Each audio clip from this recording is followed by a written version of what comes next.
Our third speaker is completing her doctoral degree with a focus of reimagining the way human creativity is defined and understood in the 21st century. As a professor herself, she teaches for creativity in higher education.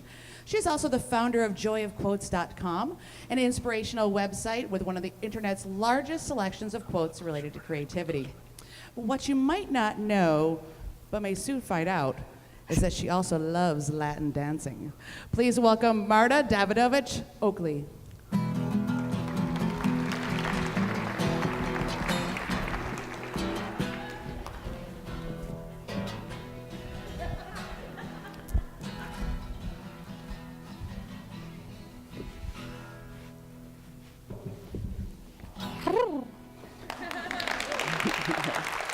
Thank you.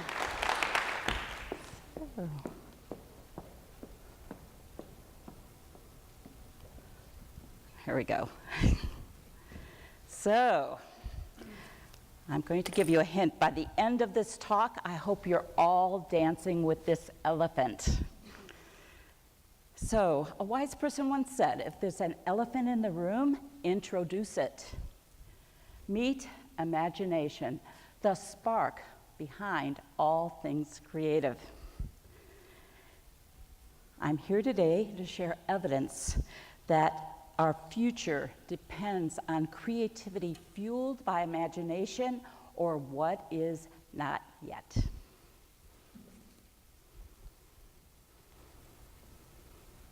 Who cares about creativity? Yeah, good. It's a big question. We live in a divided world, okay?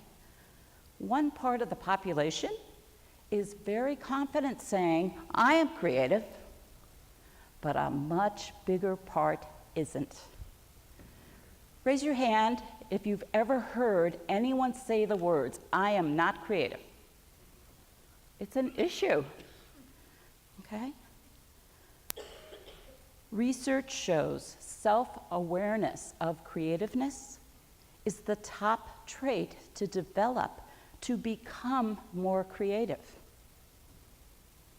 I'm a creative who cares deeply about awakening and developing creativity.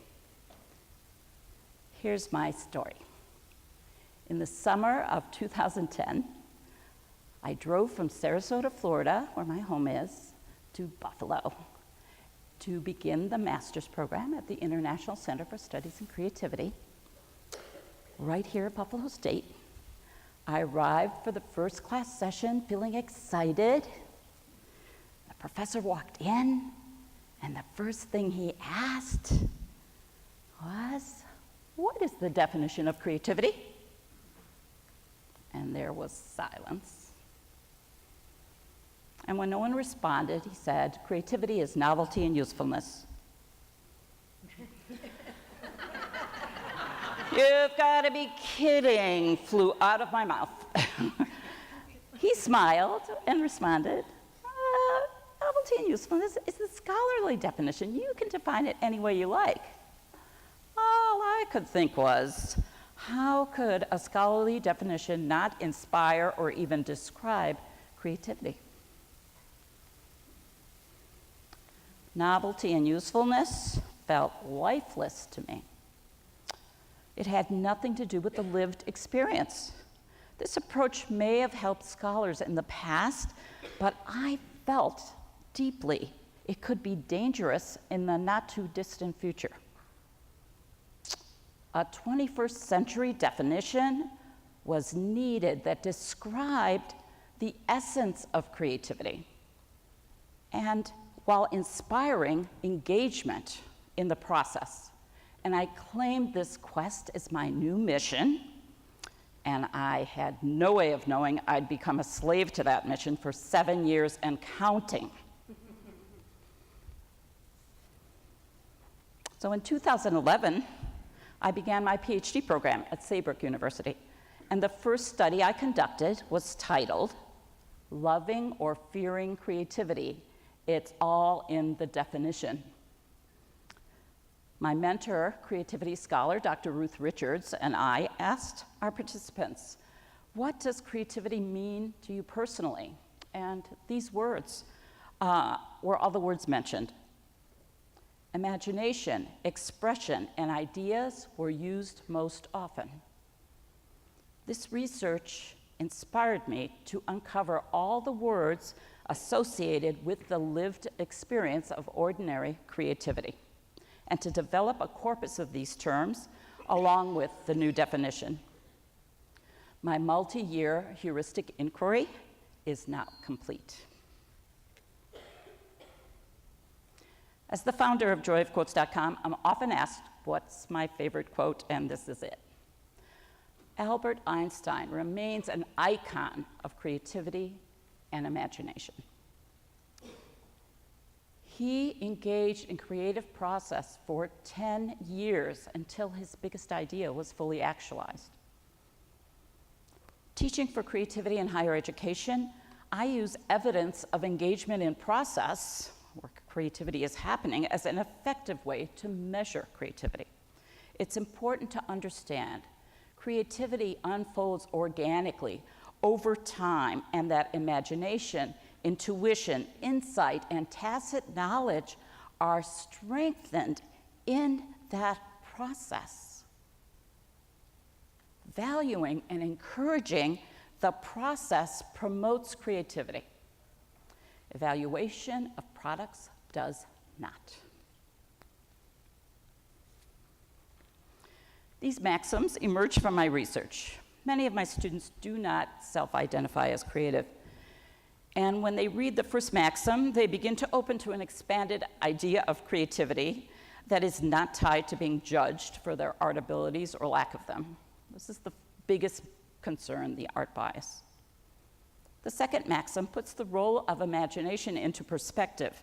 And at this point in history, futurists suggest development of imagination is critically important in post-normal times. Dr. Sardar coined the term post-normal times in 2010. This futurist law professor and the editor of the science journal Futures defines it as an era where complexity, chaos, and contradictions will become dominant themes, and uncertainty and ignorance will increase drastically. Who feels we're in the thick of it? Okay, we're seriously in post-normal times. But knowing we'll have to imagine our way out of post-normal times links imagination to our survival. Can we afford to keep ignoring it? Okay.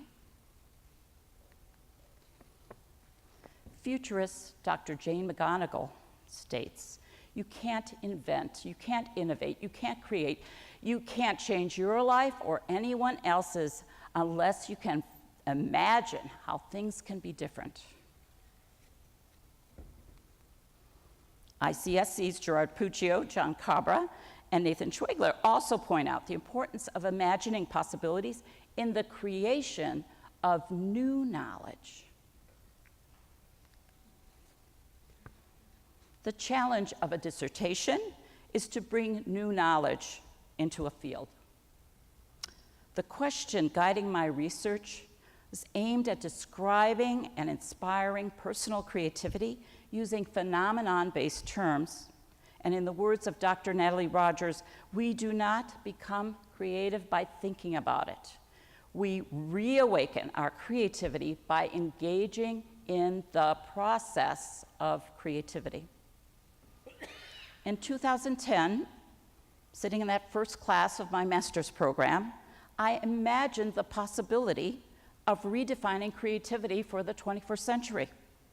Are you ready for my big reveal? Yeah. Okay. Ta-da!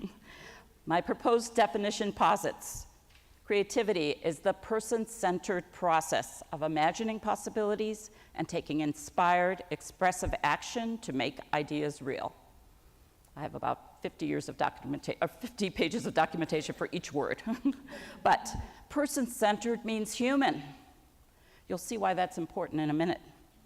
Respected creativity researcher, Dr. Mark Runco, reminds us, Personal creativity is the prerequisite to all creativity. In 2017 and moving forward, it's important to differentiate human creativity from machine or computational creativity. Artificial intelligence defines non-human creativity as novelty and usefulness. Those terms are appropriate for machines. The big advantage robots have over humans is they can't be shamed. They don't need courage. They don't need approach motivation or inspiration. Humans need passion and practice and persistence. Machines need programming. Automation is projected to take over 80% of human jobs by 2030. Machines top humans when doing repetitive tasks, but also in processing data and retrieving facts.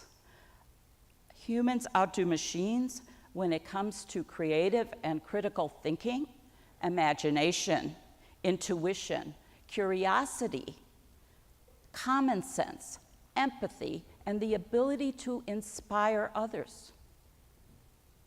For those who believe creativity is the biggest advantage humans have over machines, I suggest it depends on how creativity is being defined. So who's ready to dance with the elephant? I hope you'll join me in imagining a world that embraces the imagination that's a key component in creativity rather than the elephant in the room, along with the adoption of a scholarly definition which is infused with imagination, that's phenomenon-based and person-centered, process-oriented, so that we have a definition of human creativity. What are you imagining?